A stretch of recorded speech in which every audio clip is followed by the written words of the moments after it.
guys, welcome back to some more AFK Arena. Today we're on the pay to win account, and a lot of questions that I get is when it comes to engraving. So today we're actually going to be checking out a very cool guide from Arden Alpatex. In regards to engraving, we know heroes like Lucretia, absolutely guys, engraving for her is super beneficial. We see the same with Irons, kind of the priority when it comes to engraving. But what are some of the other heroes that we have within the engraving system that really are worth building? So again, we're going to be covering that today in the guide. Big shout out to Arden and Alpatex for putting out these guides. It does take an incredible amount of time and content to get these together. So again, big shout out to them. I'm going to leave a link to the guide down below so you can check it out yourself. So let's go ahead and take a look at the guide.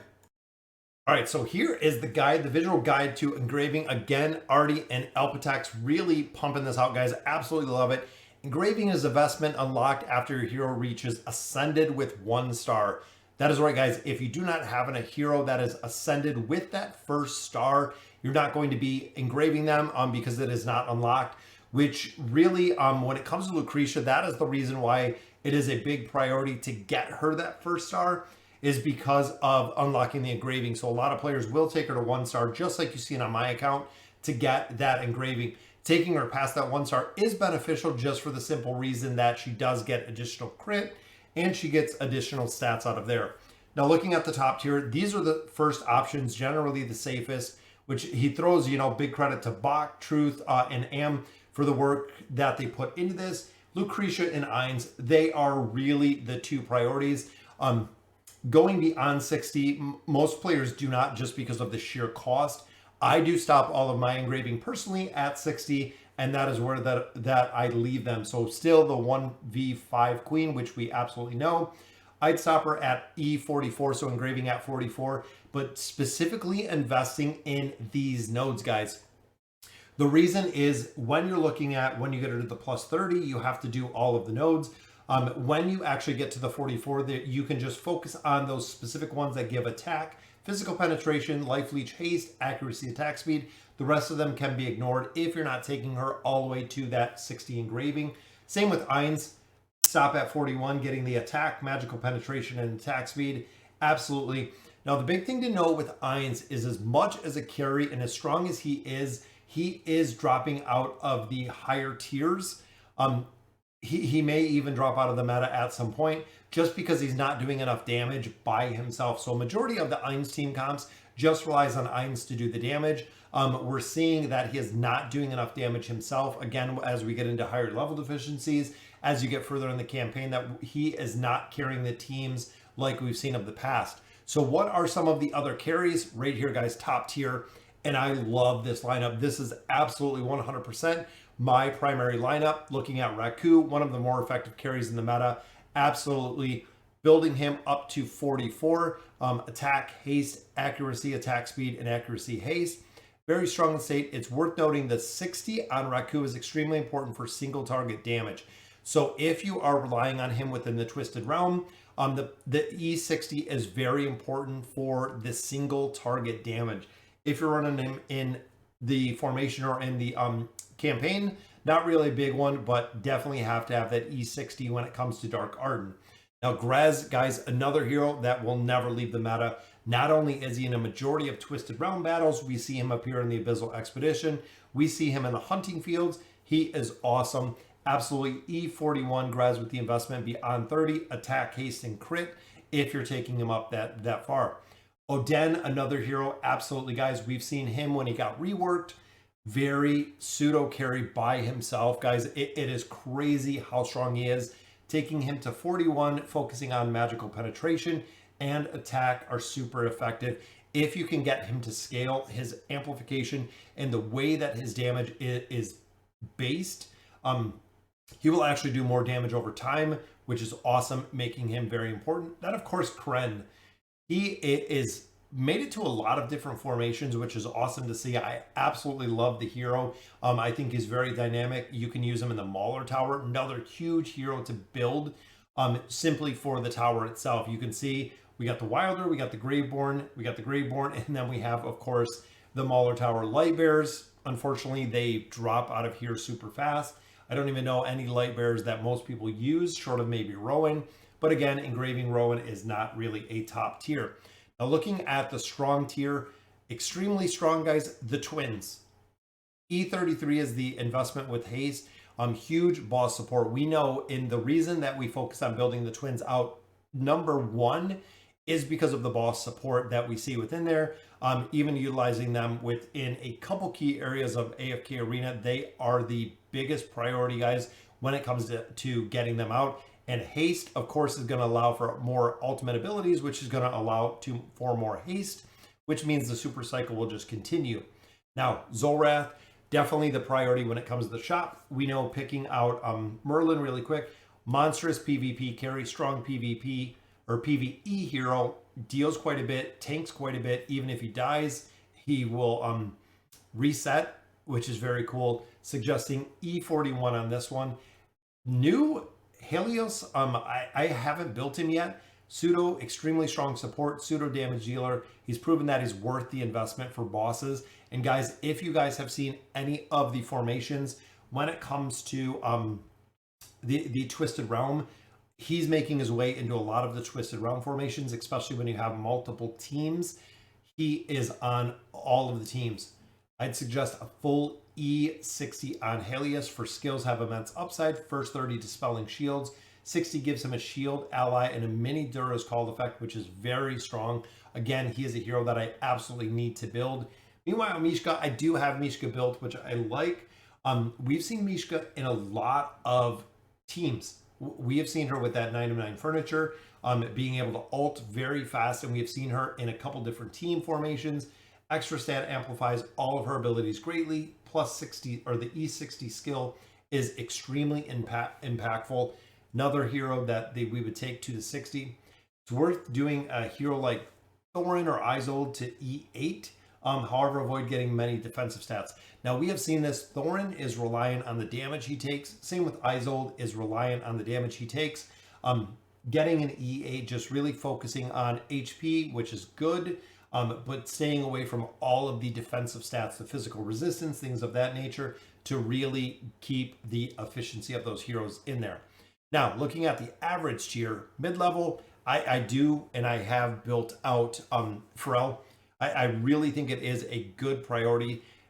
I'd stop at E30, just like you said here, although the 60 can be very niche. It is just that. It is a very niche ability, so why spend, the 30, the E30 to 60 for the mats? It's a lot. This one, the clouds do not stack with Silas, guys. We know the E60 gives a 10% damage reduction. The clouds do not stack, so if you have 2 or 3 up there, they will not stack, unfortunately, making it far less effective. Although stats for Barricade may still be worth the investment earlier than listed, E60 would be the right investment point. Again, the damage mitigation here, especially for a support hero that offers an attack boost because of his signature item, the damage mitigation could definitely make a difference. Another hero, Hodgkin. Hodgkin I have built out. He's extremely niche, and that's really it. We've seen him in the Abyssal Expedition, hunting fields. He's made it to a lot of different formations to maximize the damage of teams. Suggest E30 on that one. Then, of course, we have Leonardo da Vinci. Now, Leonardo da Vinci with the 9 of 9 is absolutely phenomenal. They give a massive damage increase, which really helps in an Eins comp in a couple different other places, just because he can effectively boost the damage of those heroes. For engraving, allowing him to play frontline role, E33, eventually E60. And then we have Rosline, so the only light bearer that is making a showing here, which again, E33 would be the suggested investment, just because engraving actually provides a surprising amount of haste, which can be impactful, allowing Rosline to go ahead and throw some additional energy onto other heroes, allowing them to ult much faster. Now, the Abyssal Expedition, you can kind of see the breakdown here. And again, guys, this guide is awesome. I absolutely love this guide. Abyssal Expedition, these are ones that we've seen and really have done very successful when it comes to the Abyssal Expedition. The one that I was super impressed with was Theowen. She absolutely shined when it came to the hunting fields and also when it came to the Abyssal Expedition. I was amazed with the damage she put out. And also with Antandro. Antandro could solo tank a lot of different places, which is super powerful. PvP, you can really take a look at it. I'm not too big into PvP, but ultimately getting these heroes to a plus 30 or plus 60, especially a hero like Athalia, can be really strong when it comes to the PvP aspects. Then, of course, some of the honorable mentions. Here we have Moriel. Moriel, of course, is used within the Twisted Realm if you're fighting Dark Namora. We also do have the boss boosting ability that we see right here with Belinda. A lot of players did ditch Belinda just for the simple fact that short of the blessing effect that she has, it does, there's not really much use for her outside of the boss, which is good. Highly requested for guild hunts. That's exactly where we use her. Alna, we know, is still in meta formations. And later PvP option may have engraving to boost. Just another tank. Arthur still has a little bit of mitigation, but we've seen a lot of him dropping out of meta. Same with Rowan. Rowan is in a ton of formations, but ultimately not really a huge reason to invest in him. The engraving to him doesn't really make that big of a difference. It's not going to be a game changer. This one, interesting. So we know we use Cecilia for a couple different formations. We've used her within the Abyssal Expedition. Very unique E60 effect, which can skyrocket her capacity if she becomes meta in forms of play. We still have not seen her in meta. They really haven't changed that much. Then, of course, we have a star Little Peanut here. Too new to confidently state where she belongs, but E60 seems really strong. I absolutely love her skill kit. On the test server, I did build her out on max. I am going to throw some engraving on her. I just need one more star, and I'll be able to see exactly how well she is going to be. Then, of course, it just runs through a couple of frequently asked questions. Why do I see top players with heroes engraved? Main reason is either the Twisted Realm or PvP. That's really the big thing. A lot of the off heroes that do not appear in this list are PvP specific. So depending what you're looking, other guides coming soon. Yep, they definitely had a holiday. Again, there is not very many content creators that are left with AFK Arena. I'm not sure exactly where it's going to go. We've seen the White Sushi and a lot of other players that have quit playing AFK Arena. But guys, that is why I love covering the content, making sure that we get it out there to as many people. I usually have a couple thousand people that watch these videos. A lot more people hop on Reddit. They bookmark these guides. They get a lot more love and support. I feel this way when I get to cover them. When you say E33, you don't tell us which nodes, which ones. Always haste. Haste is the big one. If you have a damage dealing hero, if it's an E33, it's either haste or it's attack. Pretty easy. What's your opinion on the Awakened heroes? Yeah, that we still need to see exactly where it lands, and I totally agree with them. That is where it's going to. Are there any other content creators I should be looking? Yep, Red Orb in season, absolutely. Zappy Slenderman, I've covered a lot of stuff. Of course, Artie Altipex. I've covered a ton of stuff from almost everybody on this list, which I absolutely love. Again, we will put a link to this guide down below. Very cool Bach, although he's not around Reddit. Different places, a lot of stuff does come from the Chinese servers. A lot of the information base, just because the game is so much larger over there, and they come out and they usually get a lot of the content before we do. That is why a lot of it is translation that has come over. But yeah, Red Orb, absolutely, guys, with some of the end game guides. So again, check out this guide for yourself. Show the love and support for Artie and the Alpatex. I've covered their guides quite a bit in the past, and I absolutely love getting the exposure for them out there. I love Damon up in the corner, guys. I cannot do the visual guides. I've tried with a couple different programs. I'm not very gifted with it. I feel like I need to take classes on it to figure out how to do it. But that is why I give so much love and support out to the players that can put this together in the perfect format that it is. It's absolutely amazing. So guys, let me know in the comments what you guys think. And as always, thank you guys for watching.